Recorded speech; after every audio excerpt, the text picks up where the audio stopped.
a nuestra serie de las epístolas pastorales. Debemos terminar las epístolas pastorales. Estamos en 1 Timoteo capítulo 3 y nos quedan 3 capítulos todavía de 1 Timoteo y luego nos quedan 4 capítulos de 2 de Timoteo, ya que Tito fue predicada completamente en su totalidad, cada pasaje, cada texto. Entonces, la palabra del Señor para esta mañana se encuentra en 1 Timoteo capítulo 3, 1 Timoteo capítulo 3, verso 1 al 7. Si ustedes recuerdan, cuando estuvimos enseñando Tito, predicamos justamente de los diáconos y ahora nos encontramos con el segundo pasaje del Nuevo Testamento que habla acerca de los diáconos. Pero este sermón está enfocado principalmente no tanto en los requisitos, aunque así los vamos a desarrollar, no tanto en los requisitos de un diácono, sino más bien en la importancia del diácono para guiar a la iglesia en algo muy importante: la compasión, la misericordia, la compasión y la misericordia. Y esa es la razón por la cual el título de este sermón es La compasión de la iglesia. La compasión de la iglesia.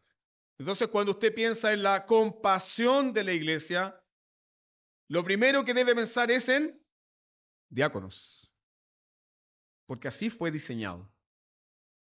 Los diáconos encarnan la compasión de la iglesia. Eso no quiere decir que la iglesia debe ser dura, fría, distante.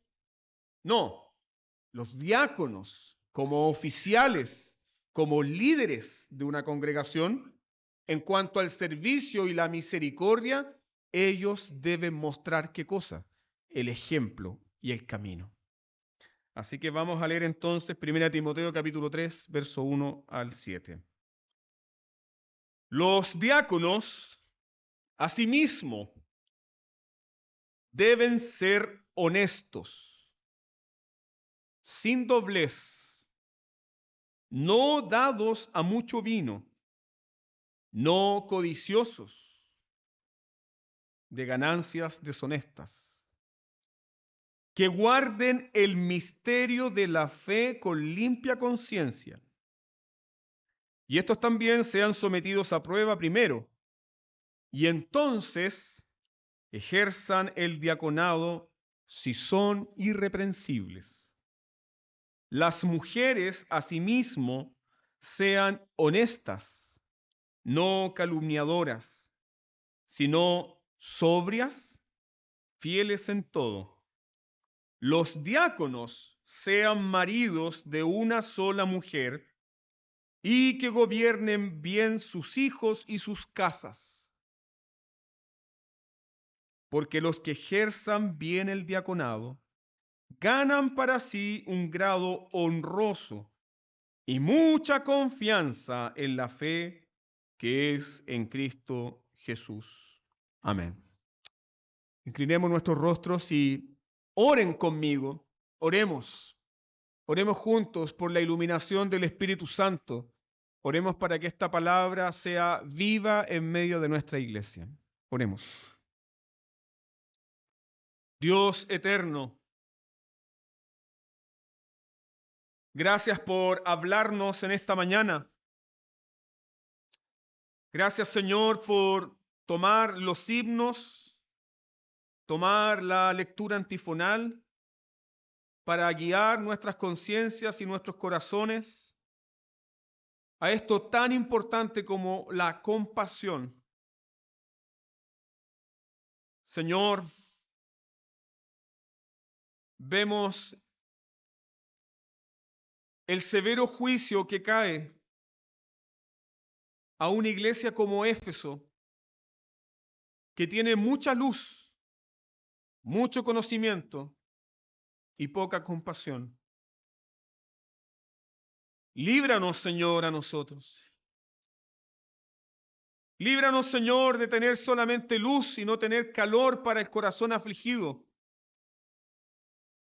Líbranos, Señor, de tener solamente luz y no tener manos compasivas para el que sufre. Señor, y si estamos pecando contra ti en eso, si hemos pecado, Señor, contra ti en aquello, toma tu palabra entonces, oh Señor, para quebrantar nuestras conciencias, nuestros corazones, sacarnos, Señor, de nuestro egoísmo y que podamos vivir verdaderamente para ti y para tu reino. Señor, danos la bendición de la llenura de tu Espíritu Santo en el momento en que escuchamos tu palabra, en el momento en que meditamos juntos. Lo necesitamos, Señor. Sin la unción, sin la dirección, sin la iluminación de tu Santo Espíritu, este texto, Señor, puede ser informativo, pero nunca será transformador en nuestros corazones. Por eso ruego, Padre Celestial, la asistencia, el poder y la capacitación de tu Espíritu sobre nuestras vidas, para que entonces nosotros como tu iglesia, recibiendo esta tu palabra, podamos bendecirte y vivirla para la gloria de tu nombre. En el nombre de tu amado Hijo Jesús. Amén. ¿De qué trata el capítulo número 2 de 1 Timoteo? Haciendo como un flashback. Y si olvidó, debe revisar los videos de YouTube. Ahí está todo, ahí está toda la información. No lo revise ahora porque se va a distraer. No es la idea. Pero el capítulo 2 de 1 Timoteo trata con el asunto del culto. ¿Lo recuerda usted? Y el culto que Dios quiere. 1 Timoteo capítulo 2 trata acerca de el culto que Dios quiere en la casa del Dios vivo. Entonces, si el capítulo 2 se centra en el culto, el capítulo 3, ¿en qué se centra? Ya nosotros expusimos los primeros versículos de este capítulo 3. Capítulo 2, el culto, la casa del Señor. Capítulo 3 está centrado en el carácter. Está centrado en el carácter de los que gobiernan y los que sirven en la casa de Dios. ¿Quiénes son los que gobiernan en la casa de Dios?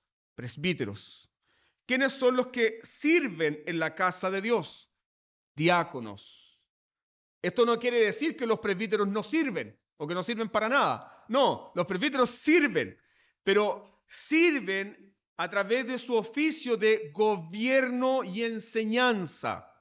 Mientras que los diáconos sirven ejerciendo el servicio de la misericordia, compasión y asistencia de una iglesia. Entonces acá vemos la preocupación del apóstol Pablo. Pablo no solamente estaba preocupado por la enseñanza y el gobierno de la iglesia, cosas muy importantes para una iglesia. Una iglesia debe tener un buen gobierno y una iglesia debe tener un buen ministerio ¿de qué? Ministerio de la enseñanza. Si la iglesia no tiene enseñanza, la iglesia es una junta social. Si la iglesia no tiene gobierno, la iglesia es una anarquía. La iglesia debe tener un buen gobierno y la iglesia debe tener una buena enseñanza, un buen ministerio de predicación. Pero a Pablo no solamente le preocupa el gobierno y la enseñanza. Hay algo que a Pablo también le preocupa. ¿Y qué es? El servicio, la compasión. Pablo también está preocupado del servicio y de la compasión de la iglesia. Y si a Pablo le preocupa el servicio y la compasión de la iglesia, eso quiere decir que a Dios le preocupa, le importa. Dios desea que su casa no solamente sea bien gobernada, no solamente sea bien enseñada, sino también Dios quiere que su casa sea bien asistida, bien servida. ¿Por qué? Porque ya lo dijimos en la oración de confesión, Dios es un Dios compasivo y de misericordia. Y esa compasión y esa misericordia se refleja en ¿quiénes? En los diáconos. ¿Sí? Entonces, ¿qué ocurre cuando una iglesia menosprecia el oficio del diácono? ¿Qué ocurre cuando una iglesia dice, bueno, en una escala piramidal está el pastor, luego está el presbítero y luego están los diáconos. Eso no es un entendimiento bíblico de los oficios eclesiásticos. Nosotros como presbiterianos creemos en dos oficios: el oficio del anciano y el oficio del diácono. Y el oficio del anciano se ejerce en dos áreas: el anciano gobernante, el presbítero, y el anciano docente, que está dedicado a la predicación y enseñanza de las Escrituras. Pero cuando una iglesia toma en poco o menosprecia el oficio del diácono, es la iglesia la que sufre. Es la iglesia la que se empobrece. Es la iglesia la que no prospera. Ustedes pueden recordar Hechos capítulo 6, la elección de los primeros diáconos en el Nuevo Testamento. ¿Y cómo termina ese pasaje de la elección de los diáconos del Nuevo Testamento? Termina con esta gran nota: y el Señor añadió, y el Señor añadió más. ¿Cuándo? Cuando los apóstoles se dedicaron con mayor exclusividad ¿a qué? A la predicación de la palabra y a la oración. Y cuando los diáconos se encargaron de la misericordia y de la asistencia a las viudas. Y entonces, ¿qué hizo el Señor? Añadió a los que debían ser salvos. Entonces, una iglesia, cuando tiene diáconos, es una iglesia bendecida. Es una iglesia que va a prosperar, siempre y cuando los diáconos ejerzan su diaconado en temor del Señor. Y esa es la razón por la cual, junto con los requisitos para un presbítero, 1 Timoteo capítulo 3, está también de inmediato los requisitos para un diácono. ¿Por qué? Porque este es un oficio espiritual. En muchas congregaciones el diácono es tratado como un asistente social. En muchas congregaciones el diácono es tratado como el ayudante del pastor. No, queridos hermanos, el diácono es un oficial de la iglesia. Es un oficial. Y al ser un oficial, debe ser ordenado, instalado y tiene la autoridad en el servicio para gobernar a la iglesia. La autoridad en el servicio para gobernar la iglesia. Y esa es la razón por la cual los diáconos son de gran salud y de gran bienestar para la edificación de la iglesia. Y aquí piense conmigo en lo siguiente: lo que aprendemos de los oficios en las Escrituras. ¿Cuáles son los oficios de Cristo? ¿Lo recuerdan? ¿Lo están viendo? Ya lo vieron ya en los grupos pastorales.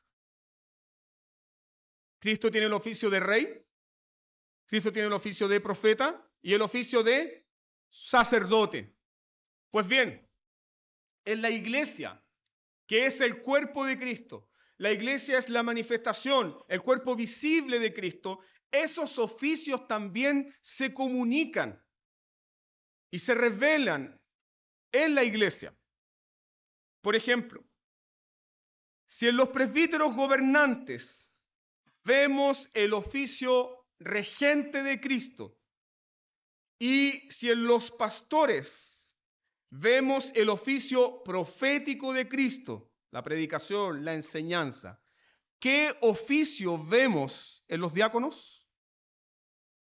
Si en los presbíteros vemos el oficio regente, de gobernar, de dirigir, de cuidar, si en los pastores vemos el oficio profético de la enseñanza, la exhortación, la predicación, ¿qué oficio vemos ahí en los diáconos?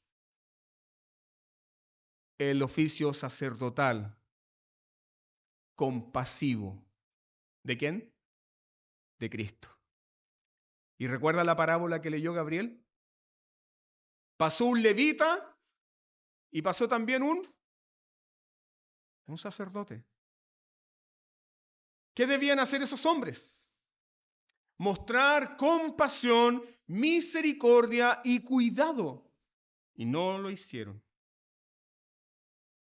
Entonces, una iglesia sin diáconos, sin personas que ejerzan el oficio diaconal, sin personas que estén manifestándole en ejercicio activo de este llamado diaconal, es una iglesia muy pobre. Es una iglesia que tiene mucha luz, pero poquita compasión. Hay iglesias que tienen mucha compasión para afuera, pero tienen poquita luz. Y eso también es un problema. Sin embargo, vemos en Cristo un equilibrio perfecto. ¿Por qué? Porque en el ministerio de Cristo había una armonía perfecta entre sus palabras y sus hechos. Había una armonía constante, perfecta entre lo que él decía y lo que él hacía. Mira por favor Hechos capítulo 1, verso 1. En Hechos capítulo 1, verso 1, el apóstol Lucas, que escribe para Teófilo, habla acerca de Jesús. Recuerden ustedes que Lucas es el historiador de la iglesia. Y Lucas escribe este tratado para Teófilo, hablando de Jesús. Hechos 1:1 dice que Jesús comenzó a hacer, ¿y a qué? Enseñar. ¿Ves la armonía? Jesús hace y Jesús enseña. Y una iglesia que es la manifestación visible de Cristo, ¿qué debe hacer? Debe hacer, valga la redundancia, y enseñar. No solamente debemos enfocarnos en la buena enseñanza, sí, en nuestra meta, pero también debemos enfocarnos en el hacer, en el servicio. ¿Por qué? Porque Jesús lo hizo. Jesús predica y Jesús sana. Jesús predica y Jesús sana. Jesús es aquel que se detiene en un momento caluroso del día. ¿Para qué? Para conversar con una mujer y hablarle de las buenas nuevas. Jesús pudo haber seguido su camino. Él estaba cansado, fatigado, pero no. Jesús hace y Jesús enseña. Jesús entrando en la ciudad de Naín no tenía nada que hacer en un cortejo fúnebre. Pero ve a una mujer que llora desconsolada porque ha perdido a su único hijo y además era viuda. ¿Y qué hizo Jesús? Mostró compasión y misericordia. Jesús predica, Jesús hace. Jesús predica y sana. Jesús enseña, pero también Jesús alimenta. ¿Qué querían los discípulos? Señor, se está haciendo tarde y no tenemos comida para todos. Señor, el break, el coffee que habíamos programado es para los de la iglesia, pero llegaron más, Señor. Denle ustedes de comer. Jesús le dice eso a los discípulos. Denle ustedes de comer. Y ahí uno de los discípulos dice, ¿nos está mandando a comprar pan? ¿A qué se refería Jesús? Jesús se refería a consolar, cuidar. Jesús se refería a que la predicación del evangelio debe estar acompañada ¿de qué? De buena disposición para los que están en sufrimiento. La buena doctrina, la buena ortodoxia, la ortodoxia impecable, la sana doctrina, debe ser acompañada por compasión y por misericordia. Y eso es un punto aplicativo para nosotros hoy. Podemos ser una iglesia que tiene muy buena enseñanza, hermanos. Podemos ser una iglesia que tiene muy buenos estudios bíblicos. Podemos ser una iglesia que está compuesta por personas que aman la Biblia y que aman la doctrina. Pero si somos solamente eso, somos muy pobres. Somos muy pobres. ¿Por qué? Porque nuestra enseñanza, nuestra doctrina, debe ser un testimonio fiel del ministerio de Jesús.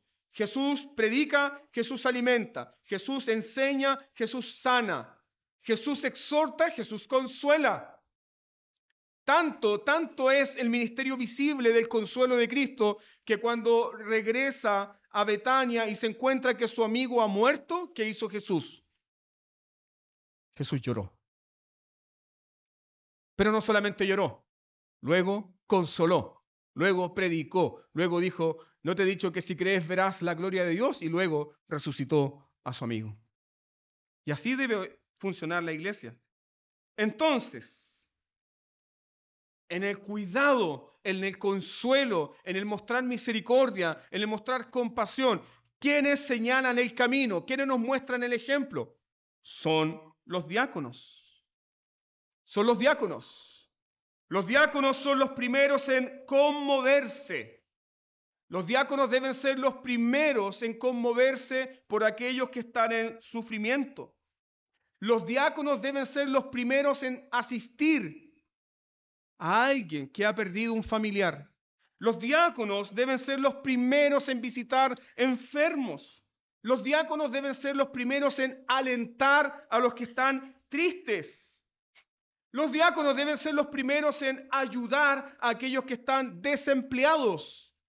Los diáconos deben ser los primeros en ofrecer, escuche bien esto, amistad, cariño y cercanía a aquellos que no tienen amigos en una congregación. Cuando llega alguien nuevo a una congregación, ¿quiénes deben ser los primeros en acercarse, mostrarse amistosos? Son los diáconos. Los diáconos no son los pececitos espías en el acuario de la película Buscando a Nemo. Yo les dije, me sé todas las películas infantiles. En Buscando a Nemo, ¿recuerdan cuando Nemo llega a Australia y cae, ¿cierto?, en un acuario? Todos los peces se apartan, pero ¿mandan a quién? Mandan a uno especial para que lo examine. Y si no tiene infección, entonces, eres bienvenido. Los diáconos no hacen eso. Los diáconos muestran amor, cariño, cercanía, empatía, amistad. Y si ven un rostro nuevo y si ven una cara nueva, como buen diácono le toma el nombre y le dice, voy a orar por usted, hermano. O como buen evangélico, si ve a alguien nuevo, le da un buen abrazo caluroso y le dice, bienvenido a la casa del Señor. Eso debe hacer un diácono. Pero no es un fiscal con cara de piedra que está espantando a la gente. No, no debe hacer así. Debe mostrar compasión, gracia y misericordia. Son los primeros en ofrecer amistad, cariño y compañerismo a aquellos que no tienen amigos en una iglesia. Y ustedes se preguntan, ¿cómo la iglesia del primer siglo creció tanto? ¿Por qué la iglesia del primer siglo creció tanto? ¿Por qué se extendió rápidamente a lo largo de todo Asia Menor, Europa, incluso más allá de las fronteras? Piensen que la carta a los romanos no está escrita porque Pablo iba a Roma. Está escrita porque Pablo tenía pensado ir a España. Y Roma simplemente sería una base misionera. El deseo de Pablo era llevar el evangelio ¿a dónde? A España. O sea, en el primer siglo el evangelio se extendió rápidamente. Yo te pregunto, ¿se extendió solamente por la predicación del evangelio? No. Se extendió por la predicación del evangelio, correcto, pero la compasión y la misericordia de la iglesia, palabra y hechos. Palabra y hechos. Los diáconos entonces, queridos hermanos, fueron los que marcaron un camino a la iglesia del primer siglo para mostrar una compasión efectiva en un mundo de dolor. Y ese fue el testimonio de la iglesia y el testimonio de la predicación en el siglo I. Cuando los cristianos llegan a Roma, no se aplicaron el dicho popular que dice, cuando vayas a Roma, haz como los romanos. Ellos no se aplicaron ese dicho. Ellos recordaron las palabras del apóstol Pablo. Mira por favor Romanos capítulo 12, verso 2. Ve ahí un momento, Romanos 12, 2.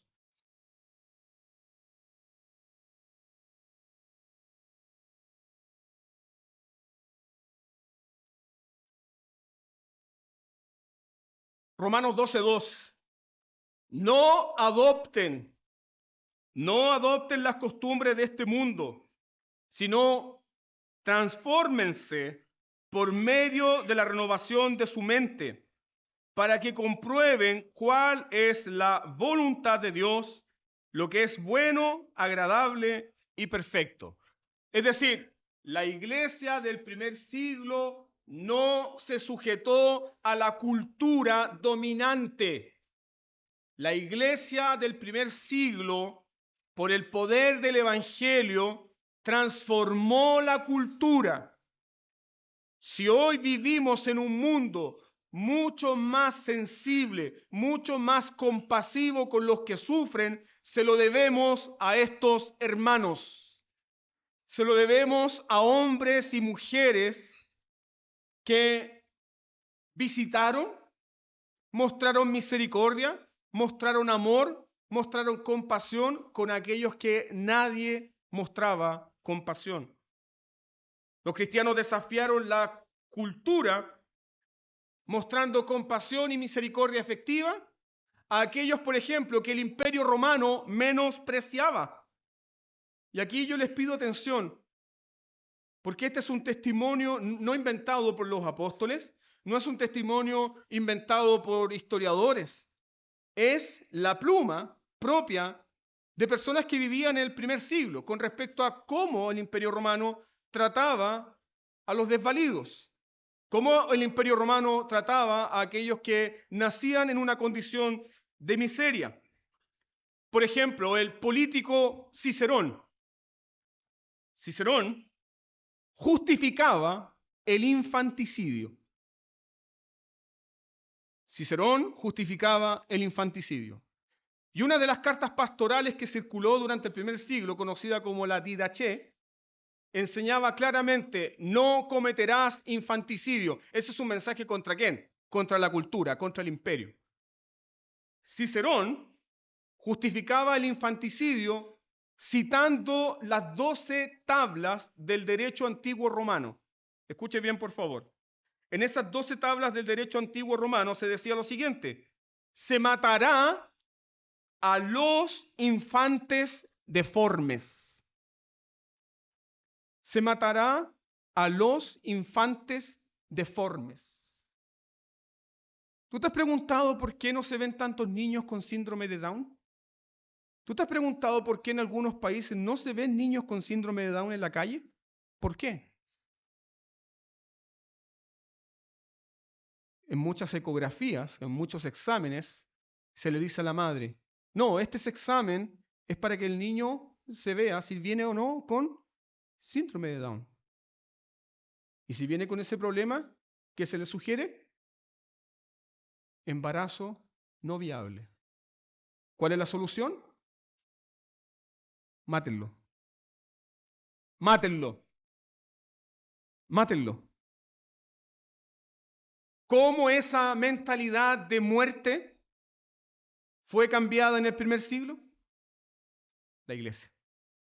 El valor por la vida, la dignidad humana. El hombre vale porque es una criatura creada a imagen de Dios.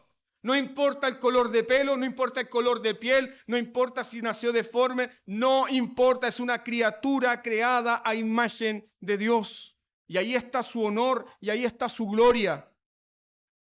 Y ese fue el mensaje que trajo el cristianismo. Otro testimonio, Séneca, el gran filósofo de los estoicos. Y la moral de Séneca estaba por muy encima de sus contemporáneos. Séneca dice lo siguiente: nosotros ahogamos a los niños que al nacer, escuche bien, son débiles y anormales. ¿Qué pasaba entonces con las niñas que nacían con displasia de cadera? ¿Qué pasaba con los niños que nacían cojos? ¿Qué pasaba con los niños que nacían con manos deformes? ¿Qué pasaba con los niños que nacían con algún defecto visible en su rostro? ¿Qué pasaba con esas personas? ¿Qué pasaba con esos niños? Muertos. Muertos. La iglesia, con el servicio diaconal, se opusieron a esta maldad no solo en palabras, sino también en hechos. Y en el año 37 después de Cristo se levanta lo que hasta el día de hoy nosotros conocemos como la diaconía. Se levanta la diaconía. ¿Para qué? Para el cuidado principalmente por alguien que nadie va a cuidar, una viuda. Pero no solamente para el cuidado de las viudas, sino también para el cuidado de los huérfanos, el cuidado de los desamparados, el cuidado de aquel hombre o aquel niño que ha perdido su familia. ¿De dónde viene la tradición bautismal del bautismo tener padrinos? ¿De dónde viene? Justamente de acá. Porque en el momento en que un niño sería bautizado, las condiciones de miseria y de salud eran tan paupérrimas que la iglesia se preocupó de proveer a ese niño que no quedara huérfano, sino que tuviera padrinos. Es la iglesia, hermanos. No viene del mundo, es la iglesia. Tertuliano, este padre latino de la iglesia, Tertuliano dice que la iglesia levantó un fondo común para ayudar físicamente a los incapacitados. La primera Teletón surgió de los cristianos. No fue con Don Francisco. Tertuliano dice que fueron los cristianos los que levantaron este fondo común para ayudar físicamente a los incapacitados, a los enfermos, a los presos por su fe, para darle sepultura a los pobres. Recuerden que los pobres no tenían dónde caerse muertos. Muchos eran abandonados en una alcantarilla, en una cueva, en un potrero. Y sus cuerpos eran consumidos por los chacales, por los perros, por las bestias salvajes. ¿Qué hicieron los cristianos?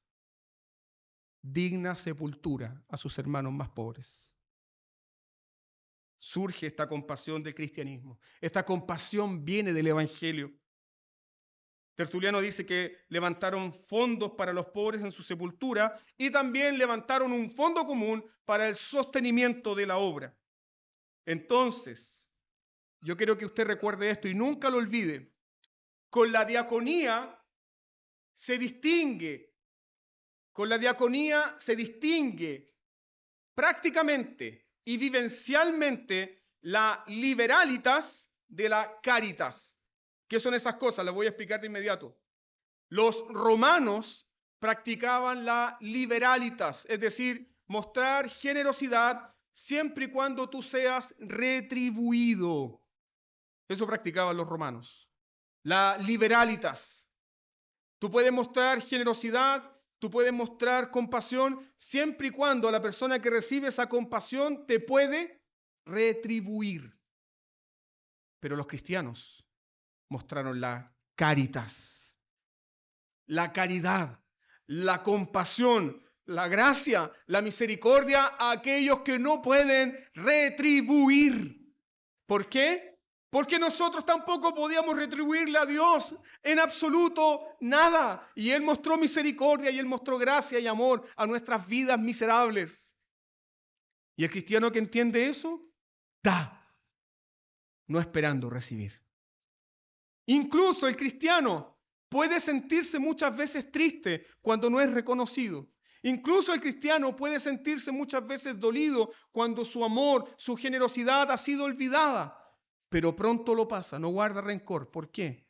Porque sabe que Dios no olvida. ¿Recuerda la oración de Nehemías? Oh Señor, ten en memoria cómo yo he servido. Ten en memoria y muestra misericordia a tu siervo. Dios tiene memoria de tu servicio, hermano. Dios tiene memoria de todo lo que tú has hecho. Todo. Ningún vaso de agua va a quedar sin recompensa. Ninguno. Entonces los cristianos introducen la caritas, dando gracia, dando misericordia, sin esperar nada a los afligidos. ¿Y qué hicieron luego los cristianos? ¿A cuántos de ustedes les suena la palabra matrícula? Cuando viene marzo, cuando viene fines de año, ¿se acuerdan de la matrícula? Bueno, esa es una palabra cristiana. Los cristianos levantan la matrícula. ¿Y qué era la matrícula? La matrícula era la lista de los necesitados, de los pobres, de los afligidos que la iglesia servía. Eso era la matrícula. La iglesia tenía un registro de todos los necesitados, de todos los dolientes, de todos los afligidos, y estaban ahí ingresados en la matrícula. También la diaconía levanta algo muy hermoso que se llama la Collegia Solidaritatis, el colegio de la solidaridad. ¿Qué era eso? Un hogar para niños huérfanos. Un hogar para niños huérfanos. Estamos hablando del siglo I, hermano. Casas para huérfanos, para los dolientes, para los que sufren. Entonces así la iglesia realmente tuvo un impacto. Predicación, buena enseñanza y compasión.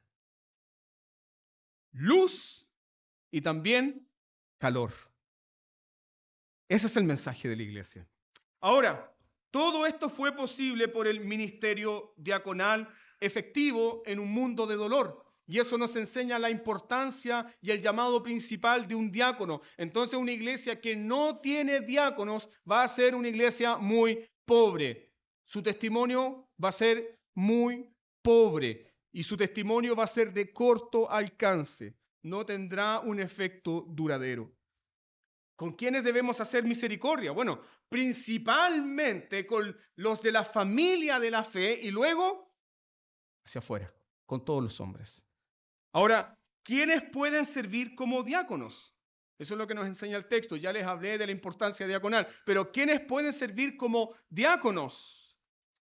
El texto nos enseña que pueden servir como diáconos aquellos que tienen, número 1, una lengua controlada. ¿Quiénes pueden servir como diáconos? Los que sujetan su lengua, aquellos que tienen una lengua controlada. ¿Quiénes pueden servir como diáconos según el texto? Aquellos que tienen un cuerpo controlado. ¿Quiénes pueden servir como diáconos? El texto nos muestra a aquellos que tienen las prioridades correctas. ¿Cuáles serían las prioridades correctas?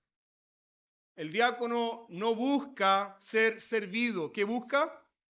Servir. Esa es una prioridad correcta. Entonces, lo primero que nos dice el apóstol Pablo acá, miren por favor el versículo 8. Los diáconos, asimismo, deben ser honestos. Los diáconos, asimismo, deben ser honestos. La palabra que emplea el apóstol Pablo ahí es la palabra griega semnos, que da esta intención de que sea un hombre serio. No que sea un gruñón, no que sea un cara de palo, pero sí un hombre de carácter serio, alguien confiable, alguien que se toma la vida seriamente. ¿Por qué? Porque cuando hablamos de dolor, cuando hablamos de dificultad, cuando hablamos de aflicción, el diácono debe ser un hombre serio. El diácono no puede ser un hombre que va a visitar a un hombre cojo y le dice, bueno, dé gracias a Dios que tiene la otra pierna buena. No, no puede ser un hombre frívolo. Debe ser un hombre serio. Debe ser un hombre que entiende ¿qué cosa? El dolor y el sufrimiento de otro. Un hombre serio.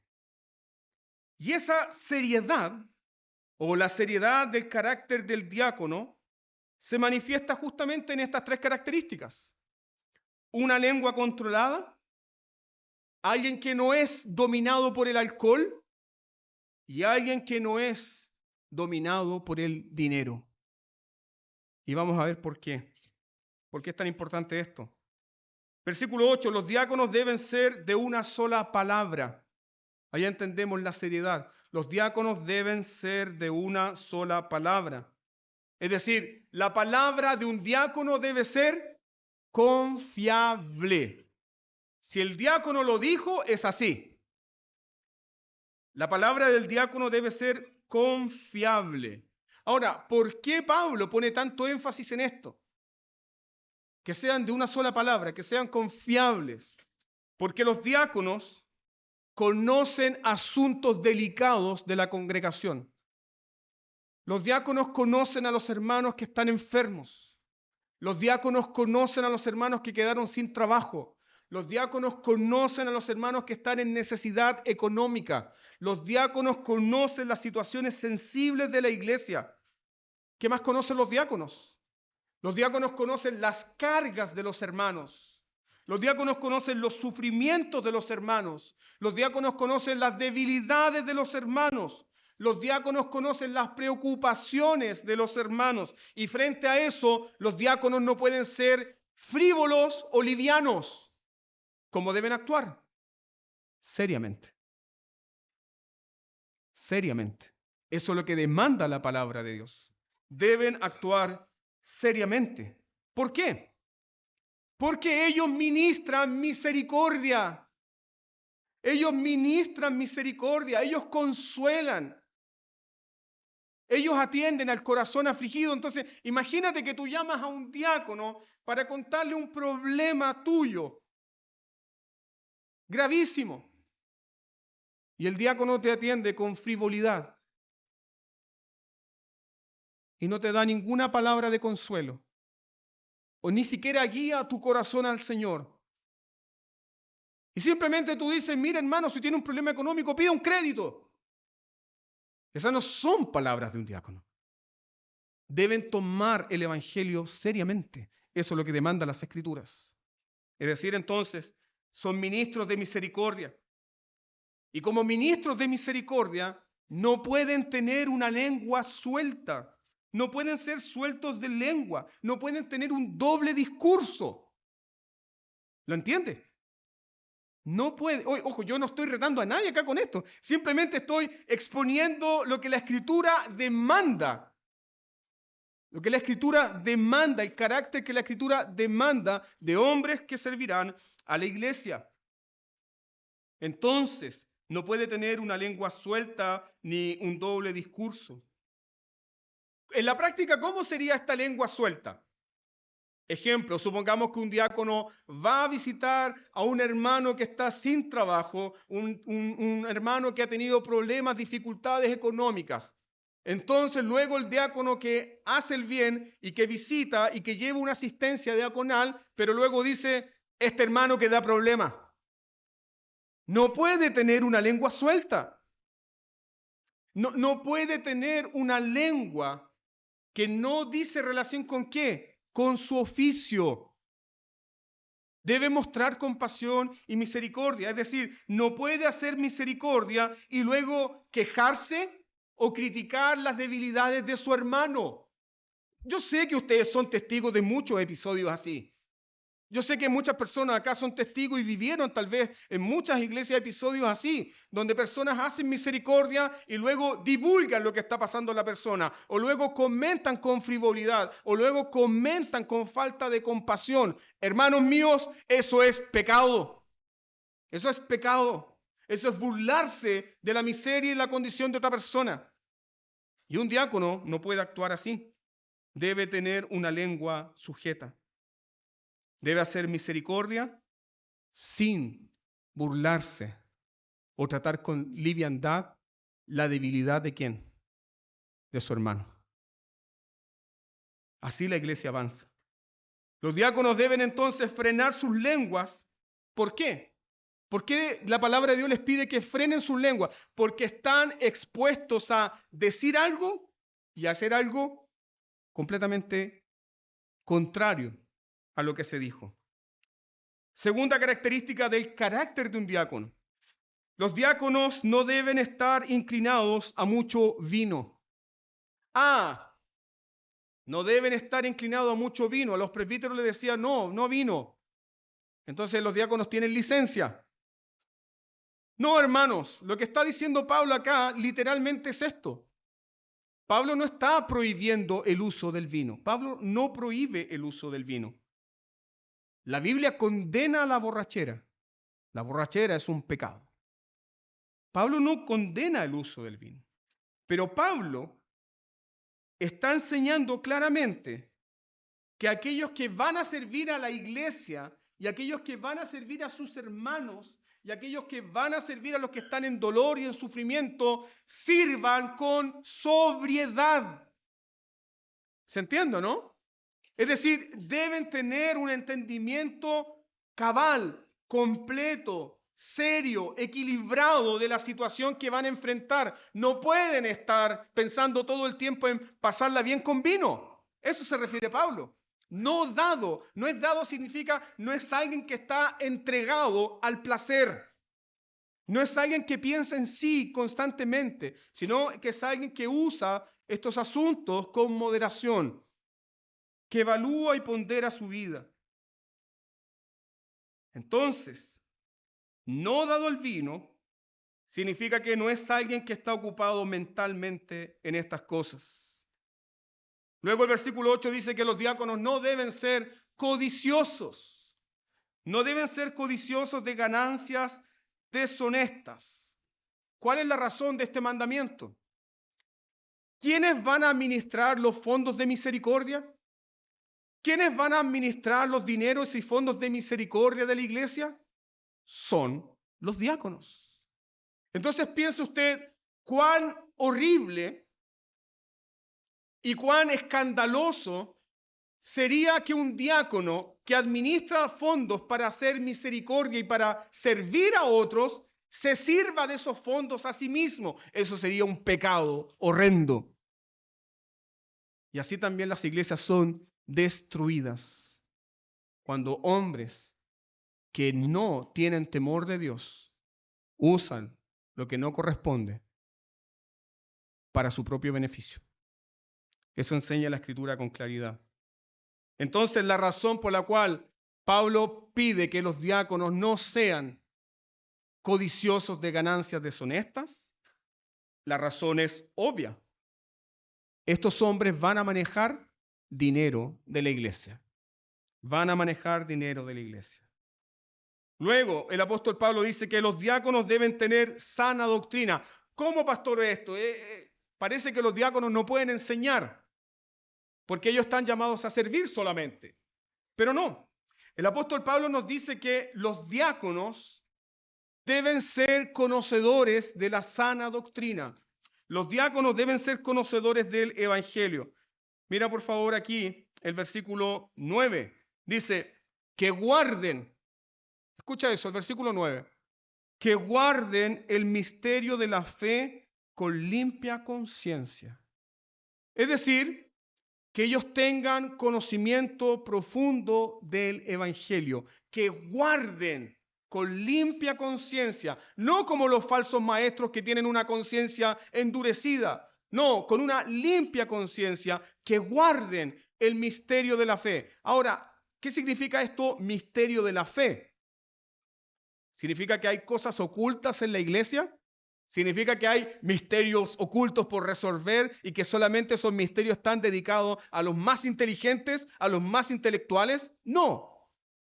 El apóstol Pablo, cuando habla del misterio de la fe, se refiere a algo que estaba oculto y que ahora ha sido revelado.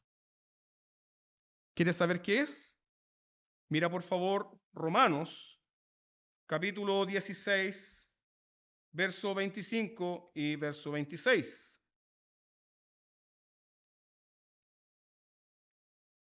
En Romanos 16, verso 25 al 26, el apóstol Pablo entonces explica qué es este misterio oculto. Dice así: y aquel que puede confirmaros según mi evangelio y la predicación de Jesucristo, según la revelación del misterio que se había mantenido oculto desde tiempos eternos, pero que ha sido manifestado ahora, y que por las escrituras de los profetas, según el mandamiento del Dios eterno, se ha dado a conocer a todas las gentes, para que obedezcan a la fe. ¿Cuál misterio? Luego más abajo y en sermones próximos vamos a investigar ese misterio. Grande es el misterio de la piedad. Dios se manifestó en carne. Entonces los diáconos, ¿qué deben conocer? Deben conocer el Evangelio. Deben guardar con celo la doctrina del Evangelio. Ellos deben ser conocedores profundos del Evangelio. ¿Por qué?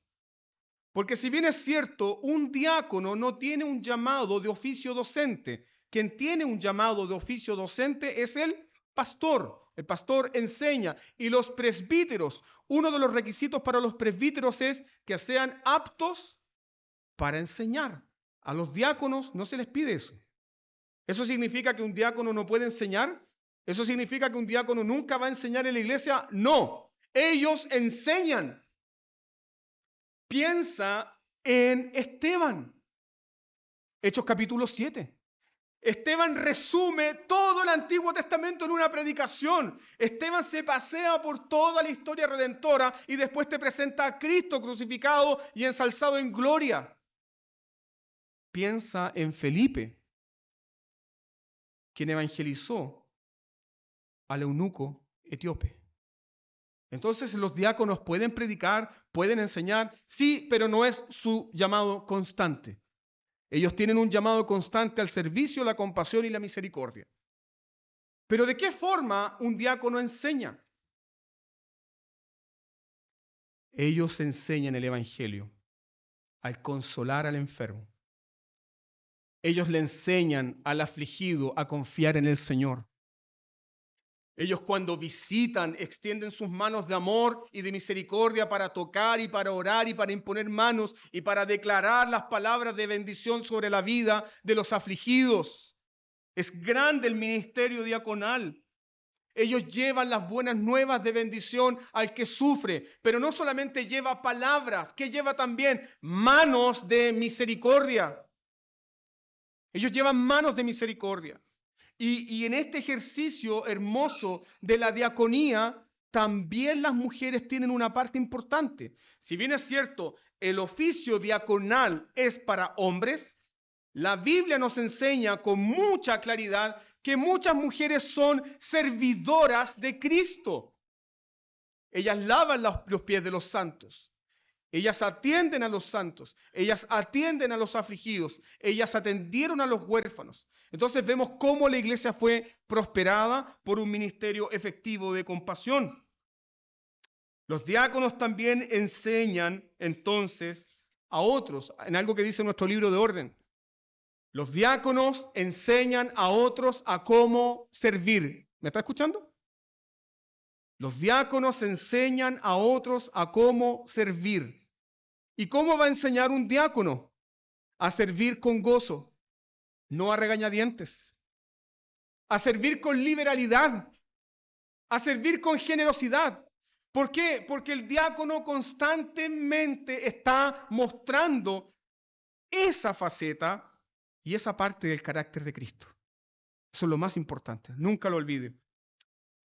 Ahora, el diácono también, dice el apóstol Pablo, debe ser un buen administrador de su casa. Y en el ámbito doméstico, Pablo dice que el diácono debe tener una familia estable. Ojo con eso. No dice una familia perfecta. No hay familia perfecta. Pero sí una familia estable, sí una familia sujeta a la palabra de Dios, sí una familia que está sujeta a la palabra de Dios y el orden de la iglesia. A eso se refiere Pablo. El diácono debe ser marido de una sola mujer. Entonces, ¿eso excluye a quiénes? Excluye a los polígamos. No pueden servir como diáconos. Y era evidente en el siglo I. Era evidente en el siglo I este pecado. Hombres con muchas mujeres. Esos hombres, por muy cristianos que sean o el testimonio que hayan recibido, no podían ejercer como diáconos si no tenían ese asunto resuelto. Pero en nuestro tiempo, ¿qué ocurre con hombres que se han separado de sus mujeres por causas no bíblicas? Hombres que se han separado de sus mujeres por causas no bíblicas no pueden servir como diáconos. ¿Por qué? Porque ese antecedente está comunicando a la iglesia que ese hombre no es un hombre comprometido con su mujer. Y si ese hombre no es un hombre comprometido con su mujer, con un amor sacrificial a su mujer, ¿cómo podrá servir a la iglesia del Señor? ¿Te das cuenta? Si Cristo ama a su iglesia, si Cristo se entregó por su iglesia, ¿cómo vamos a tener un diácono que odia a su esposa? No corresponde. Es un mal testimonio. Pero cuando tenemos hombres que aman a sus mujeres, que están comprometidos con sus mujeres, ellos pueden servir a la iglesia del Señor. Porque están dando el testimonio de ¿qué? Que Cristo ama a su iglesia y se entrega por ella. Ahora, el apóstol Pablo también acá, luego dice, asimismo las mujeres. Está hablando de que hay diaconisas que pueden ser oficiales. Hay algunos que creen que sí. Nosotros ya en sermones anteriores hemos explicado este asunto que no es así. Entonces, ¿a qué se refiere Pablo cuando dice asimismo las mujeres? Pablo no está hablando de diaconisas en el sentido del oficio. No está hablando de diaconisas en el sentido oficial. ¿Por qué? Porque la palabra que emplea el apóstol Pablo acá es ginaikas. Ginaikas, que significa esposa, puede ser traducida como esposa o puede ser traducida como mujer. Juan Calvino creía que cuando el apóstol Pablo menciona aquí asimismo las mujeres, Juan Calvino creía que se refería solamente a las esposas de los diáconos. Y yo amo mucho a Calvino, pero no estoy de acuerdo con él. ¿Por qué? ¿Por qué es acaso que la esposa del diácono tiene un valor superior a la esposa del presbítero? No. Porque si fuese así, entonces hay algo extraño. ¿Por qué no puede ser para todos igual? Lo que quiere decir el apóstol Pablo acá, con asimismo las mujeres, quiere decir que las mujeres también están involucradas profundamente en el servicio de la iglesia. Mujeres que muestran compasión y atienden a otras mujeres, algo que un hombre no puede hacer. Cuán hermoso es que una mujer que tiene problemas pueda ser atendida y consolada por otra mujer con experiencia. Cuán hermoso es y cuán deleitoso es y cuán saludable es para la iglesia eso. Y a eso se refiere el apóstol Pablo. Y estas mujeres deben ser prudentes, deben ser fieles, no deben ser, mire, escuchen nuevamente, no deben ser calumniadoras. Es decir, también deben tener control sobre ¿qué? Sobre su lengua, porque por ejemplo, una mujer que sirve a la iglesia y que tiene un corazón para servir a otras mujeres, no va a ir de casa en casa comentando la miseria de ese hogar. Eso es pecado. Eso es maldad pura. No, si va a servir a la iglesia, va a servir como Cristo. Entonces, si el oficio de diaconisa no está establecido aquí en 1 Timoteo capítulo 3, ¿qué ocurre entonces con el ministerio, entre comillas, subrayado, diaconal de la mujer en toda la Biblia? Porque de que tenemos ese ministerio lo tenemos, ¿o no? Sí. Justamente Pablo habla de eso. Pablo habla de mujeres servidoras. Y lo que Pablo enseña acá está en correspondencia con el testimonio que encontramos en las Escrituras. Otros pasajes bíblicos, como por ejemplo, ya recuerdan ustedes a Dorcas. Hechos capítulo 9, verso 36. ¿Qué hizo Dorcas? Dorcas abundaba en buenas obras y limosnas. ¿Qué hizo Lidia? ¿Recuerdan ustedes Lidia? Hechos capítulo 16. ¿Qué hizo Lidia? Lidia dispuso su hogar para la predicación del evangelio. Eso hizo Lidia. Entregó su hogar a completa disposición ¿de quién? Del apóstol Pablo. Eso hizo Lidia. Pablo también menciona, estos nombres son difíciles, hermanos. Trifena y Trifosa. Probablemente eran gemelas. Trifena y Trifosa. Son como nombres de remedio, no sé. Trifena y Trifosa. Bueno, Trifena y Trifosa, dice el apóstol Pablo en Romanos 16:12, que ellas trabajan para el Señor. Trifena y Trifosa. Luego también la que nosotros más conocemos, que es Febe. ¿Recuerdan a Febe? Diaconisa en Cencrea. Y ahí no está diciendo que Febe es una diaconisa oficial, sino que ella es una servidora. ¿Qué hizo esta mujer Febe? Romanos 16, verso 1 y 2, Pablo dice, ella fue ayudadora de muchos. Y luego Pablo dice, y también me ayudó a mí. Hermanos, esto es hermoso. El ministerio de Pablo fue sostenido por muchos diáconos. Yo lo prediqué esto tiempo atrás, pero cuando Pablo estaba preso, nadie lo fue a ver, nadie lo consoló. Un hombre lo fue a ver. Onesíforo. Onesíforo. Y este hombre consoló a Pablo. Los diáconos pueden enseñar, los diáconos pueden predicar, los diáconos pueden exhortar para consolar a los afligidos. Y recuerden también ustedes en la epístola a los filipenses. Pablo menciona dos mujeres, dos hermanitas que estaban peleadas, dos hermanitas que servían en la misma iglesia, pero estaban peleadas las hermanas. Ahí tenían algo que resolver. Y Pablo dice, ruego a Evodia y a Síntique, colaboradoras mías en el Evangelio, que sean de un mismo sentir. ¿Qué está diciendo Pablo? Yo le pido a Evodia y a Síntique que se pongan de acuerdo. ¿Por qué? Porque hay un solo cielo. Sean de un mismo sentir. Hermanas que trabajaban fielmente en la proclamación del Evangelio. Entonces la conclusión es obvia. Cuando Pablo habla acerca de asimismo las mujeres, está refiriéndose no a esposas de diáconos, sino a mujeres servidoras que asisten a la iglesia. Y hay mucho testimonio histórico de esto. Fueron las mujeres, de hecho, Crisóstomo en el siglo IV, mujeres son las que atienden a las viudas, mujeres son las que atienden a los huérfanos, mujeres son las que visitan los hospitales. La tradición de las damas de blanco, donde sirve nuestra querida hermana Luisa, ¿de dónde viene? Viene de aquí. Viene de acá, hermanos, de la compasión efectiva de la iglesia. Finalmente, hay una recompensa para el diácono. Mira por favor el versículo 13. 1 Timoteo 3:13. ¿Cuál es la recompensa para el diácono?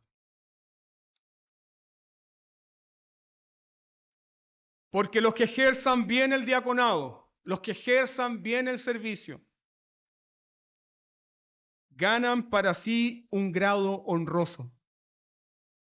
Esta es la aplicación más bella que encontramos acá de este pasaje. Ganan para sí un grado honroso y mucha confianza en la fe que es en Cristo Jesús. Aunque el trabajo diaconal es desgastante, aunque el oficio diaconal muchas veces va a ser duro, como decía Gabriel, y que él lo expresó en su propia madre, va a ser duro, va a ser difícil, es gastar incluso lo tuyo. Aunque sea desgastante, Dios se fija en los diáconos y promete una recompensa. Pero no solamente una recompensa futura, sino algo en el presente que ya un diácono puede disfrutar. Yo no quiero que pierda de vista eso. ¿Qué será eso presente que un diácono puede disfrutar ahora? Porque Pablo dice, ganan para sí un grado honroso. No dice ganarán, no dice recibirán en la gloria futura. No, dice ganan para sí un grado honroso.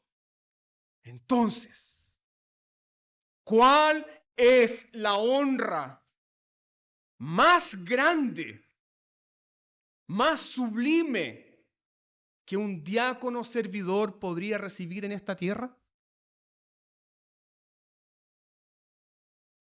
Que ese hombre y esa mujer sean comparados con quién? Con el siervo de los siervos. Que cuando yo pueda ver al diácono sirviendo, yo pueda ver qué cosa. Ahí está Cristo. Que cuando un hombre enfermo, cuando una hermana enferma reciba la visita de un diácono, ese hombre, esa mujer puede decir, el Señor me visitó. Que cuando ese hombre afligido, desprovisto, reciba provisión y ayuda por parte de un diácono, pueda entender qué cosa. El Señor vino, golpeó mi puerta y me proveyó. Sí, era el hermano Juanito, era el hermano Pepito, pero ¿quién estaba ahí? Era Cristo encarnado, era Cristo con su misericordia, era Cristo con su gracia, era Cristo con su bálsamo curativo para mi alma afligida. Eso hace un diácono, que cuando alguien pierde un familiar, y el diácono va, abraza al deudo, ¿qué va a experimentar la persona?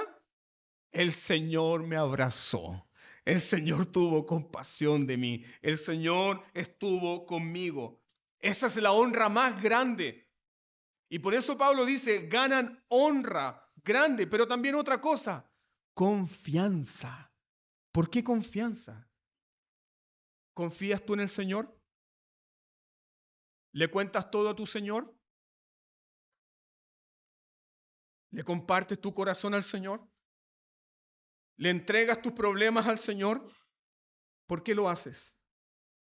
Porque sabes que el Señor no te va a calumniar. Porque sabes que el Señor no le va a contar a otro lo que estás pasando. Porque sabes que el Señor no se va a burlar de ti.